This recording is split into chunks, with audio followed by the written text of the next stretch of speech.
Дубайда. Авторы Мықтыбек Оразтайұлы. Кітапхананың қызығы болмады. Ағылшын, араб тіліндегі кітаптар маған аса қажет емес еді. Тілін білмегесін не істеймін, үйге апарып сәндікке қоятын болмасам.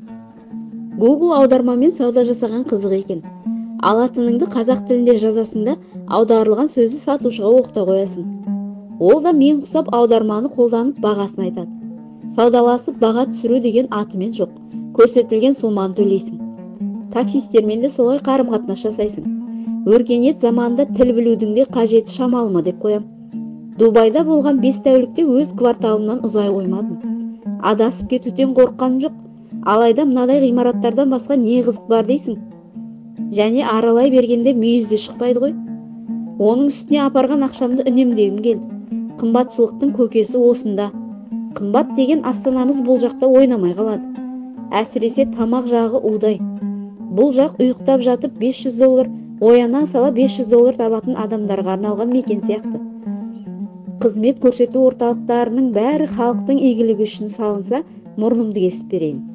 Бәрінің мақсаты біреу, қалтаңдағы ақшаны көсіп алу. Сауап үшін деген сөздер әншейін ауызша ғана. Кедейлерге қызмет жасаймыз, бәрін тегін, сауап жинағымыз келеді дейтін компанияларды көрсем, көзім шықсын. Мұражайда ғана мен іздеген қызықтар ептеп табылды. Бір жаманы ұялы телефоныңмен әмияныңды комендант секілді біреулер апқалады да, тек өзің кіресің. Суретке түсіру үшін арнайы журналист не тілші болуың керек. Жабайы адамдарға рұқсат берілмейді. Әлде неше қабатты мұражайдың өзі ат жаптырым. Іші тысын шынымен қаптап тастаған. Кафель деген нәрсенің атымен жоқ. Оның орнына пластмасса шыныларды жылтыратып жапсыра берген. Аяқ киімің шаң, ластау болса, кіре берісте жуып алып кіруіңе де болады. Мұражайдың тазалығы үшін бар жағдай жасалған. Мынадай жерге қаттырақ демалуға да қысыласың. Мәдениеттің тым жоғарылығы сені көп нәрседен өзінен өзі шектеп тастайды. Мұражайда адам аса көп болмайды екен. Есесіне қызметкерлері жетіп артылады. Әр қабатта әлде неше экскурсоводтан бар. Әр қайсысы әр тілде жүргізеді. Саған әрбір жәдігерді түсіндіруден жалықпайды. Мұражайда бір ғана нәрсе қызықтырды. Дубайдың тарихи фотолары жарияланған прилавкада ғана ұзақ бөгелдім. Арабша да, ағылшынша да түсінбеймін деп экскурсоводты қайтарып жіберіп, өз бетімше аралап жүргенмін. Жан жағымды адамдар арабша біле ме, өзара шүйіркелесіп жүр. Бір кезде орысша сөйлеген дауысты естіп, елең ете қалдым. Ауылдан бұл жаққа келгелі ешкіммен тілдескен жоғым. Бөтен тілдердің арасында орыс тілі өз ана тілім сияқты ыстық естіледі деп тіпті ойламаппын. Бұлар кімдер екен деп дауыс шыққан жаққа жалт қарадым. Еңгезердей еркекке көзім түсті. Ары қарай тұр екен.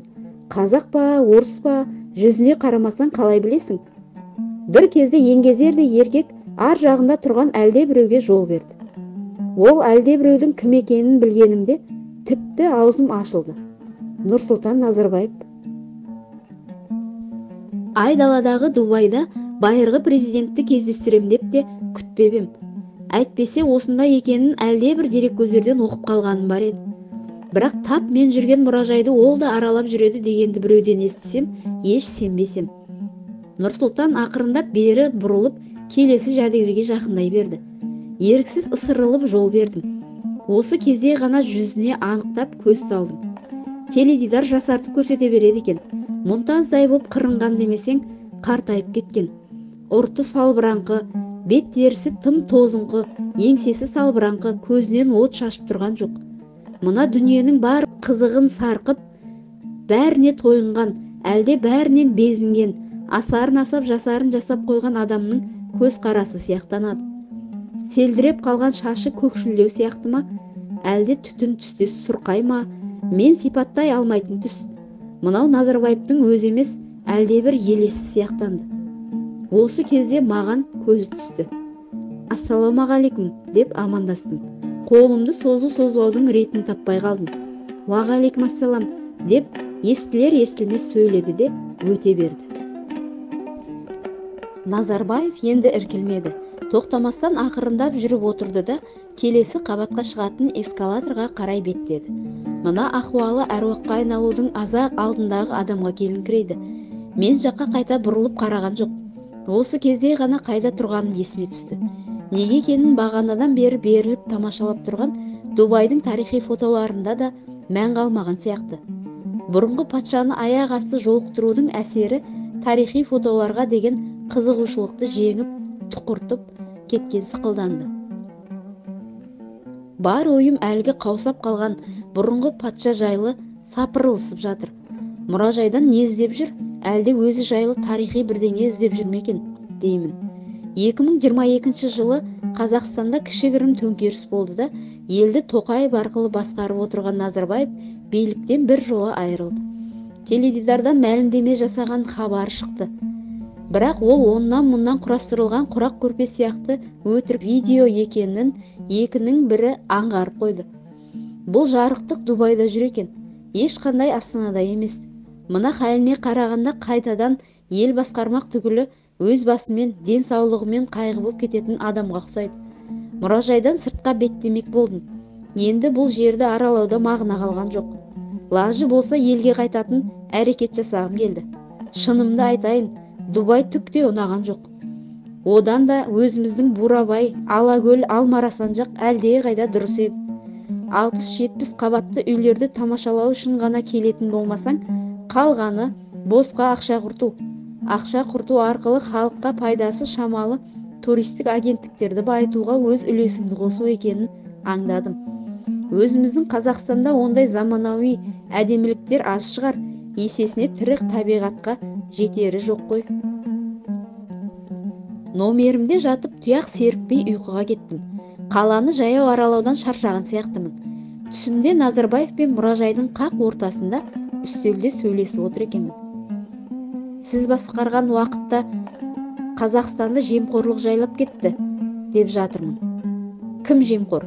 Атын атап бере аласың ба? Тосылып қаламын. Ана пәленше жемқор деп кімді айта қоямын? Көп олар. Жұмысқа тұрайын десең, әкім пара сұрайды. Патша іркілмейді. Пара сұраса жоғарыға хабарла. Жемқорлықпен айыптап сотқа бер. Сол да қиын ба? Жемқорлықпен күресетін ұйым бар ғой. Олар жазалай ала ма? Олардан да құтылып кетеді ғой пара беріп. Патшаның жауабы дайын. Ал сен оған жол берме. Жаза талап ет. Олардың да үстінен арыз жазуға болады. Мені өлтіріп тастасашы. Олай болса мені өлтіріп тастады деп арыз жаз. Адам өлтіргенді заң басынан сипамайды. Не айтарымды білмей тосылып қаламын. Өйткені соңғы жауабы тіпті көңіліме қонбады. Өліп қалған адам арыз жазалама? Түсімнің ар жағы түсініксіз бірдеңеге айналып кетті. Оянған соң тіпті басым қатты. Назарбаев тұңғыш рет 1989 жылы Қазақстанды басқарады. 33 жыл өтті. Әлі құтыла алмай келе жатыр екенмін. Дубайға барсам алдымнан шығады. Ұйықтап жатсам түсімнен шықты. Таң атпаса да дереу заттарымды жинап, жол қамына кірісе бастадым.